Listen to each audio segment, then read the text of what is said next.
administração regida por tais e tais parâmetros, quais são esses parâmetros, como é que esse dinheiro vem, como é, o que nós temos, que são as responsabilidades que tem que cumprir, como é que é. Entendeu? Então você tem que, porque a hora que você vai ver, tem restrições. Não pode gastar mais do que isso, não pode fazer mais aquilo, não pode fazer mais aquilo. Não há uma discussão real sobre a realidade de implantação de uma administração realmente voltada, eu não vou nem dizer para socialismo, nem para conselho, eu estou dizendo para os interesses reais e diretos da população. Entendeu? E por isso que eu falo, o conselho, tá? Como é que nós vamos construir isso? Essa discussão, eu não quero desconselhar aqui ou lá, eu quero discutir isso. Entendeu? Como é que nós vamos trabalhar com uma administração que está desse jeito?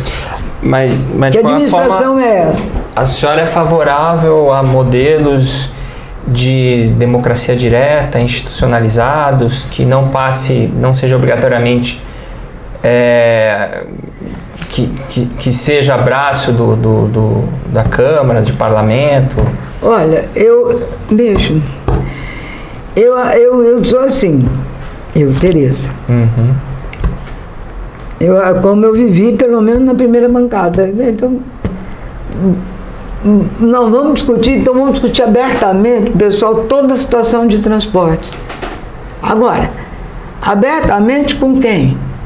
Porque você, na medida que você vai, na medida em que cresceu a bancada, modificou as coisas, o que aconteceu? Tudo que eu vivi lá atrás deixou de existir.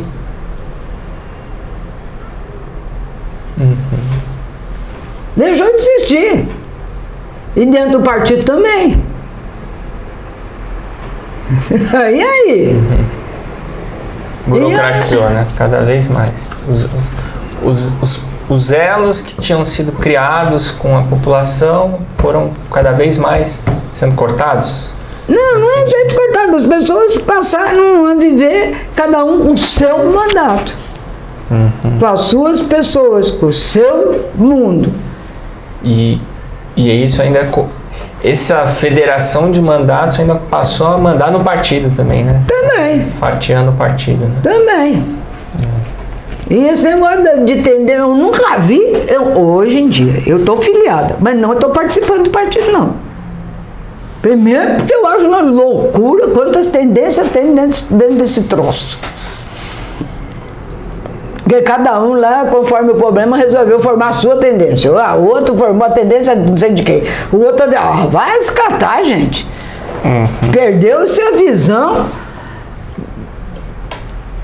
do que nós queremos com esse mundo. Mais disputa, né?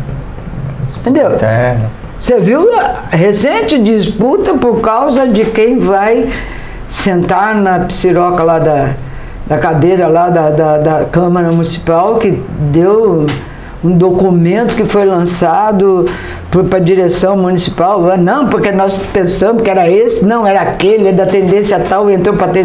que é isso? Eu vou viver um mundo desse? Isso é fazer política. Que você coloca como a questão de querer construir o socialismo. Para mim isso não é. Isso não me atrai. Isso não me dá nenhum desejo de estar lá. Te juro. Com toda sinceridade. Eu sempre tive uma certa aversão para ir para as coisas de grandes discussões. Porque quando você saca as movimentações e como é que se dão e os acordos e pipipi para garantir tal cargo, vai se catar, senhor. Eu não estou aqui para isso. Eu não sou militante de cargo. Eu fui vereadora porque houve uma decisão um dia e eu nunca me quis ser, não. Eu nunca quis, nunca desejei. E fico feliz do povo ter me reconhecido. E me reconheceu 3 vezes. Na 4ª, por razões 1000, eu perdi a eleição. Achei ruim? Achei, mas daí voltei para a escola. Eu sou professora, sempre fui mesma professora. A mesmo, voltei para o Solimeu. Aposentei no Solimeu na primeira aposentadoria, voltei para o Solimeu no segundo cargo e aposentei no Solimeu no segundo cargo. Bom, mas aqui nos anos 80, lá na Fundação Perseu Abramo, né, aparece o nome das senhoras em tese muito interessantes. Ó, se a senhora não se importar, vou citar alguns trechos. Expropriação e estatização de todos os monopólios nacionais e estrangeiros, que a senhora comentou isso agora sim, há pouco, isso daí. né? Aqui também tem uma parte importante. A própria crise do capitalismo desperta a discussão sobre a alternativa socialista. E aí o que a tese diz aqui? Isso para o terceiro encontro de 1984. A ideia pseudo-socialista de que o movimento é tudo, objetivo final, nada, também reformista, porque deixa de apontar o norte, sendo um retorno da tese do poder passo a passo. Bom, essa é uma tese que se opõe à articulação, né, um movimento que surgiu em 83, e junto com um grupo, né, tanto de São Paulo quanto... Então, mas aí que tá. Hoje eu falo para você que muita coisa aqui, eu acho que está dito, eu até precisaria retomar isso daqui, que eu não lembro mais do que está aqui. Vou deixar de presente para você. Ótimo, não, eu acho ótimo, mas eu não tenho mais, eu não tenho que ter memória para lembrar do que eu assinei. Porque muitas vezes você está com os companheiros, mas você depois você vai observando e vai vendo que teve divergência. Não é divergência, você fala, isso aqui não escreveria desse jeito. Entendeu? Estaria escrevendo de outro jeito, tá certo? Então, por exemplo, você colocar já que dentro do sistema hoje, ser prefeito, você expropria, entendeu? Você expropria, você pode, entendeu? Tomar outra atitude, mas não expropriar. Entendeu? Por exemplo, você tá, então vamos lidar com os bancos. O banco nem presidente teria força. Não, então veja só, agora acabaram de perdoar as dívidas dos banqueiros. Não perdoaram? Mas a ideia central da tese, que é, vamos falar sobre socialismo. Sim, eu sempre defendi isso e defendo. Abertamente. Abertamente. O PT tem que falar que é... Mas aí é que tá, mas não é falar eu sou socialista. Não, prática. E que tipo de prática você acha que... Por exemplo, núcleos. Vocês também falam da importância dos núcleos. Então, você acha que foi um erro ter abandonado os núcleos? Os núcleos, eles vieram da ideia daquilo que a gente vivia lá atrás. Certo? Mas daí... Por que eles foram abandonados ou eles passaram a não existir? Porque eu passei a ser dono de núcleos. Grupos, tanto de tendência quanto de parlamentares, né? Que é um pouco de diretórios do que está acontecendo, né? Então, entendeu? Abandonou, acabou. Por quê?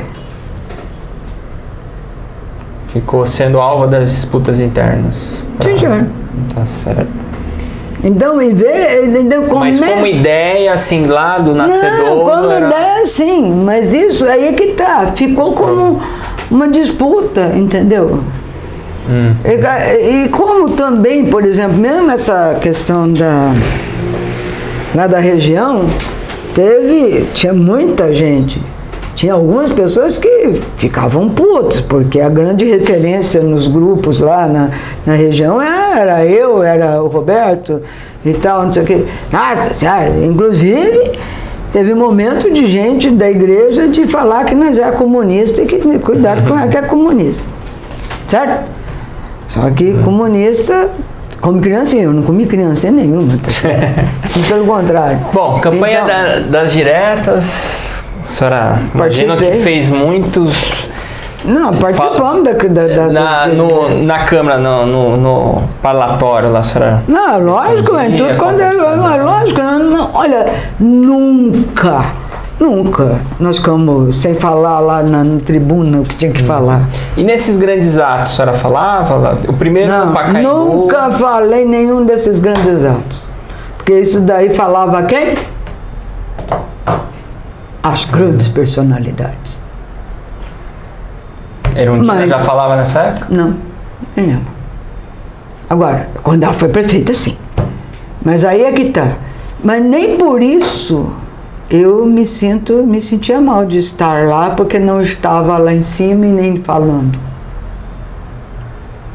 De jeito nenhum. Por quê? O PT nessa época tinha discriminação com as mulheres?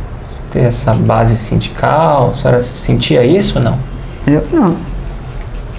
Mas se a senhora quisesse falar lá nas diretas, teria como? Te deixaria? Não, naquele momento não era um problema de mulher ou não mulher ou como é que é mulher. O problema é o seguinte, você tem um ato que você tem certas pessoas... é uma coisa fácil de entender.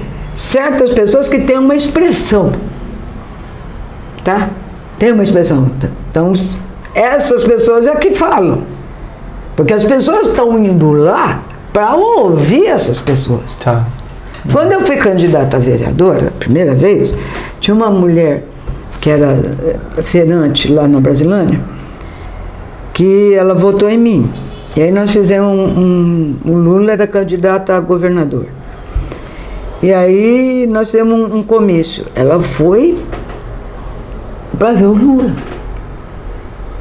Ela foi me ver. Mas ela desejava ver o Lula. E eu vou fazer o quê?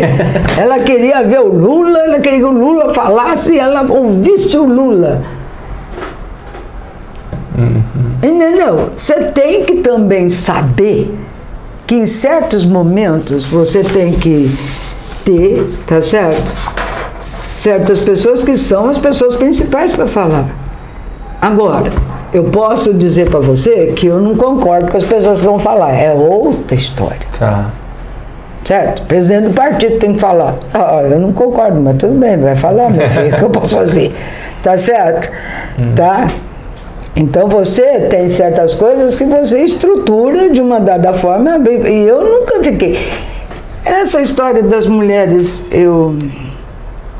é uma coisa para discutir. Eu não sei se eu posso falar que tem gente aí. Não. Se existe discriminação realmente, entendeu? Se existia. Eu nunca me senti. Eu nunca senti isso, sabe? É que eu sempre fui o que eu fui e fui respeitada.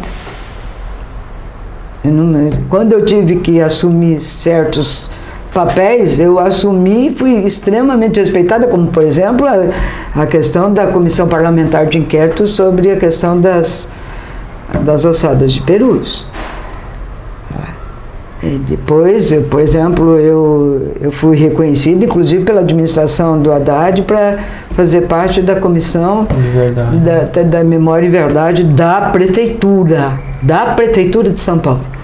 Então, isto, para mim, é uma coisa que é fundamental. Você é reconhecido na medida em que você tem um papel.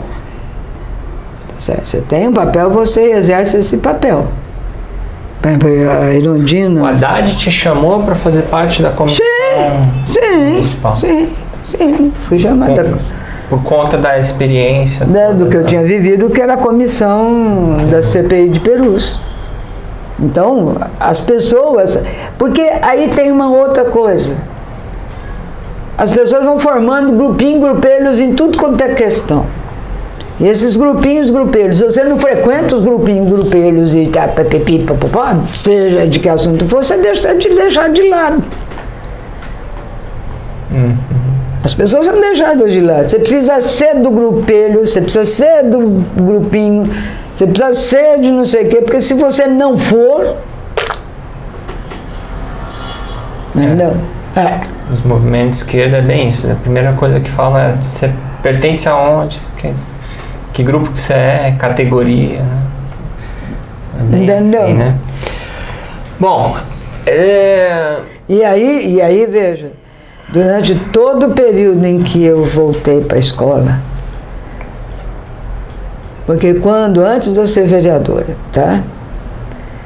A gente conseguia, independente de sindicato, independente de qualquer coisa, mas tendo pessoas também do sindicato junto, que a gente tinha uma ideia assim de chamar os professores e vamos embora. Os professores, entendeu? Professor na rampa, discutir na rampa para fazer.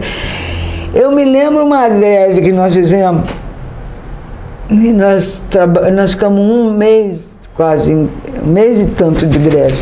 Nós voltamos no último dia para não ser mandado embora, por nós ficamos em greve outra vez.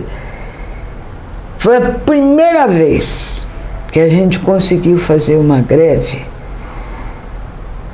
com os pais e os alunos juntos. Você não lembra do ano ou não? Não lembro. Não lembro, se lembrar. Foi nos anos 70 ainda. Não, foi 70. Foi antes de eu ser vereadora. Uhum. A gente fez a greve, coisa mais doida. E foi assim, eu me lembro... Os pais apoiarem ainda é muito difícil. Nós fomos fazer uma reunião na igreja lá da Itaberaba. Eu lembro direito, parece que eu estou vendo, assim, aquele mar de pais, professores, alunos e tal. Gente, que coisa! Mas a gente conversava com os pais. A gente trabalhava com eles. Porque a maioria dos professores também morava nos bairros. Então você tinha conversa, era um negócio. Próximo. Eu não sei porquê. Eu acho que na medida em que a gente foi institucionalizando também a questão dos movimentos, o movimento sindical, e virou uma disputa de poder interno, e só fica nisso, tá?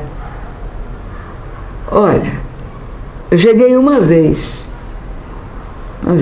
chegou um professor, porque vocês sabem que nós temos que fazer greve, então vamos para o ato que vai ser lá porque nós estamos sendo explorados, porque nós que não sei o quê. Eu parei. Você vai, né, Teresa? Falei, não. Por que não? Falei, porque você veio falar com a gente aqui para ir lá, porque temos que fazer greve quando? Hoje, que é véspera. Fazer o trabalho antes, né? Você veio fazer agora? Assim, e se a gente não for, o que nós somos? Arregados, nós somos isso, alienados, nós somos aquilo, nós somos aquilo outro, nós somos aquilo outro, nós somos aquilo outro. Vocês trabalharam aqui, que eu lembro que a gente chegou a fazer lá atrás, antes de eu ser vereador. Chamava os professores em reuniões nas igrejas, juntava lá, fazia reunião e tal, não sei o que, o pessoal ia. E tinha uma efervescência sobre educação, coisa fantástica. Hoje então é um negócio, por exemplo, você vê o que está acontecendo com as escolas agora. A proposta do governador sobre aposentadoria, sobre um bando de coisa. Cadê a mobilização efetiva disso tudo? Os feriados, as férias, do jeito que ele organizou as férias esse ano. Tá, Quem que abriu a boca? Acabar com o estatuto, né? Quem abriu a boca? Nós fomos lá na Assembleia, tudo bem, mas cadê? Alguém foi para outra coisa, meu. Vamos fazer passeata. O que você vai fazer na passeata? Você já foi a passeata? Foi? Já. O que você faz? Você anda. Não anda? Só anda. E ouve. Não é isso? Cadê um papelinho? Sensação. Escrito, não aqueles papel de teoria. Não. basiquinho, explicadinho, mais ou menos, o essencial para distribuir para o povo. Você distribui alguma coisa? Eu fiz muita passeata na minha vida quando era estudante. E nós não tínhamos nenhum esquema de sustentação financeira. A gente se sustentava. Antes do AI-5, passeata? Antes do AI-5, depois do AI-5, tudo nós fazíamos por conta nossa. Quantas vezes rodamos em álcool e quantas vezes foi feita à mão? À mão, convite. Nunca deixamos de fazer um papelinho para poder distribuir. Hoje,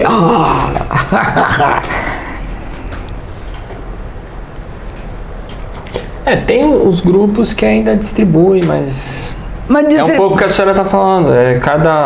Não é unificado, é cada grupelho vendendo, enfim, o seu peixe, convidando. E fazendo um discurso. Mais entre eles, acho que talvez falte isso, de fazer. Assim, quem está na passeata em tese já tem uma consciência, mas e quem não está, né? Acho que eu me lembro uma das vezes lá na Brasilândia, nós estávamos nesse segunda agora de 2005 a 2015. Um dia nós sentamos, tinha uma greve, não me lembro qual era. Eu sentei com o pessoal e falei, vamos escrever um texto aqui, curtinho, grosso e tal. Escrevemos, aí xerocamos lá, tal, não sei o que, e fomos para a rua. Você precisa ver a receptividade. Você precisa ver a alegria do pessoal de conversar com a gente, de olhar, de ler. É isso mesmo, concordando. Vou levar. Dá mais aqui que eu vou levar para o pessoal. Você entendeu? Nós fazemos isso atualmente? Não tem essa preocupação estratégica, né, de mobilizar, né? Bom, e sobre mobilização, então, ainda concluindo o assunto das diretas, a senhora diria que o PT teve uma importância crucial no movimento, por exemplo? Não sei se crucial, teve uma importância... Lá no Pacaembu, lembra do primeiro ato do Pacaembu? Você estava lá? Lógico, eu estava em todos os atos. Aquele ali do Pacaembu tinha a maioria petista, pelo menos que eu vi nos vídeos. Depois a coisa difundiu mais, Praça da Sé. Porque o problema é o seguinte, num primeiro momento, realmente, eu não me lembro se era PT, mas eu me lembro o seguinte, todo movimento pró alguma coisa, ele começa devagar. O que interessa é que ele aconteça. Entendi. Seja quem for lá fazer. Mas se é uma coisa que tem muita gente que pode aderir, lá vamos nós fazer. Porque outra coisa que a gente pensa assim, tem que fazer, mas tem que fazer, tem muita gente. Começar. Só tinha 5 pessoas numa reunião. Nossa, que porcaria de reunião, 5 pessoas. Porra, nem 5 pessoas você valoriza. E lá entendeu? Então, veja, na medida em que, aconteceram os atos e as articulações aqui nos altos níveis, porque precisa saber conversar com os caras, saber entender que articulação, como é que faz, quais são até onde vamos, até onde não vamos, como é que vai, se você quer avançar demais, como é que você pode romper e você não ter, você precisa saber fazer isso, você está lidando com um conjunto, tá certo? Que é um conjunto de personalidades que movimenta. Então você precisa saber como é que você organiza isso, tá certo? Então, a importância do PT foi grande? Foi. Dos movimentos? Foi. Tá certo? Não vou dizer para você que foi pequena. Foi. Lógico. Porque a gente assumiu que nós éramos a favor das diretas. E todo mundo assumiu. Agora, que teve importância as outras personalidades que assumiram, lógico que tiveram. Vai. Fernando Henrique, tudo. Não, Fernando Henrique não. O velhinho lá, Montoro e o outro lá. Covas. Até o Covas, mas teve um outro lá que é do Rio Grande. Oh, meu Deus, esqueci o nome dele. Teve um outro lá que foi muito importante para as diretas.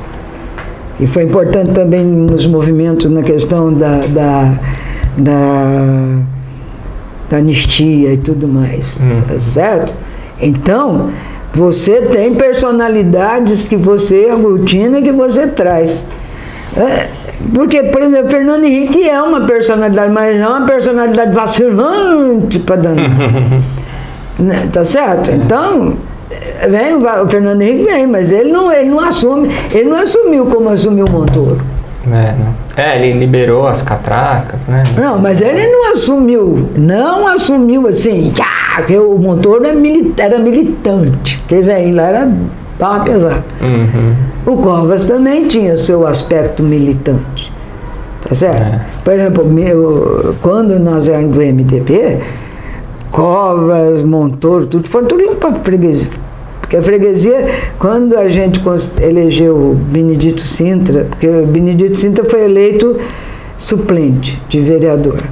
E não sei quem saiu da Câmara, ele assumiu como vereador.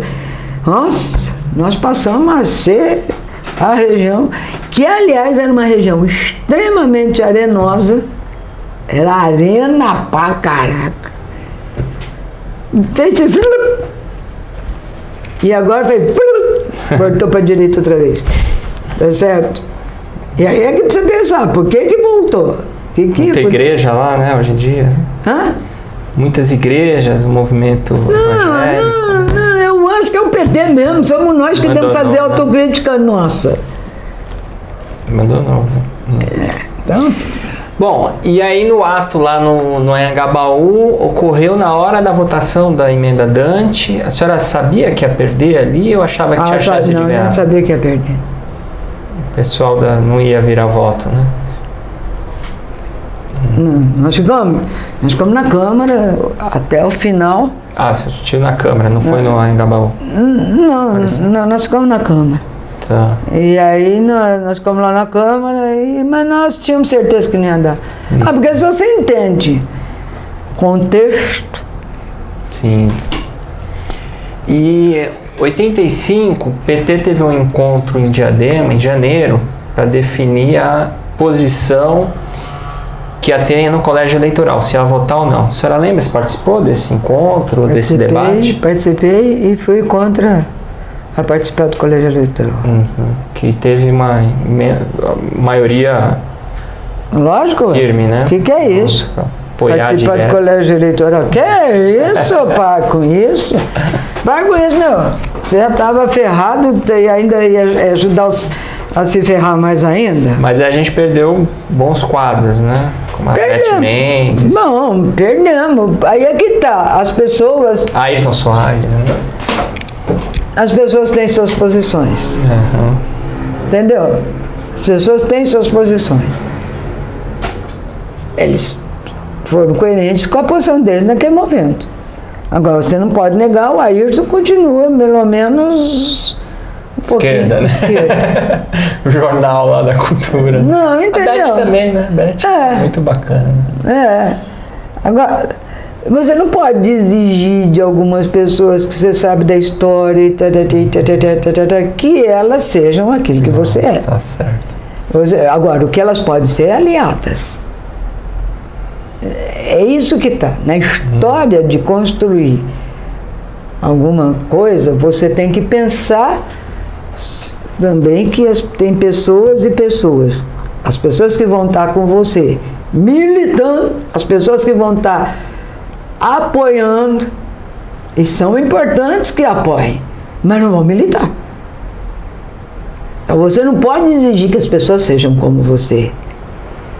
Você precisa saber disso, porque você ter determinados apoios, as pessoas que te apoiam, táticos, né? São fundamentais, porque aquelas pessoas abrem espaço para você falar, abre espaço para você estar.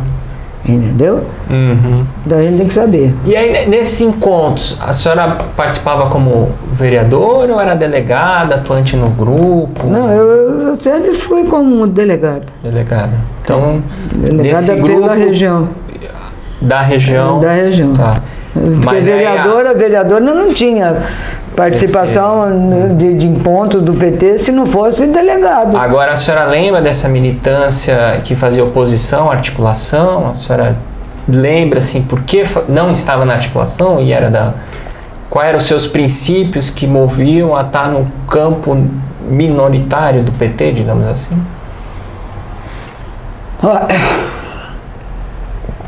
Porque teve uma coisa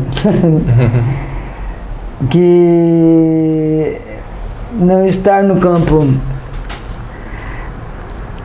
era muito dependendo da postura que tinha diante das realidades, entendeu?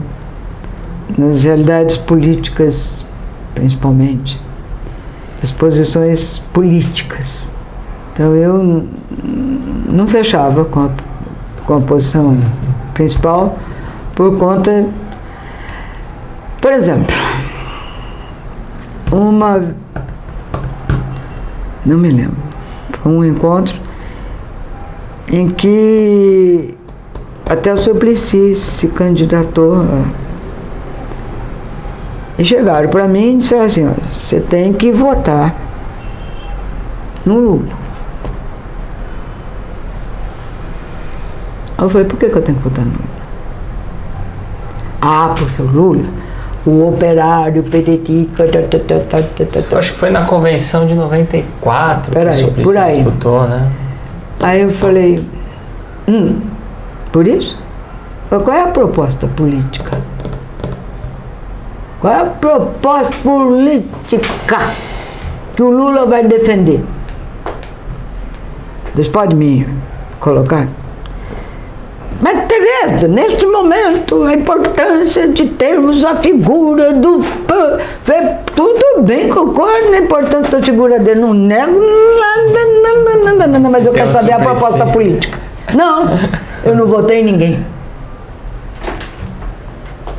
Quase me mataram. Isso na convenção ou para presidente? Na convenção. Tá. Na convenção, eu não votei em ninguém. Eu não voto. Eles não votam, não exija isso de mim. Porque vocês não estão votando em proposta política. E depois, quando começar o governo e acontecer alguma coisa que não está em acordo com o que você pensa, você vai meter o pau. Então pode parar. Eu quero ter a liberdade de meter o pau, porque eu falei, eu não votei, porque ninguém me falou qual a proposta política. E na disputa Erundina, Plínio de Arruda Sampaio, aí a senhora já participou ou não? Não, participei e defendi a Erundina. E a senhora lembra? O Lula, por exemplo, apoiava o Plínio, né? Apoiava o Plínio. Acho que era isso, nem lembro. Não, aí o apoio à Erundina veio por conta... Proximidade. Não, por conta do que a gente viveu em termos de bancada e posicionamentos políticos. Você tem contato com ela ainda hoje? Tem. Vira e mexe. A gente se encontra por si, esbarra.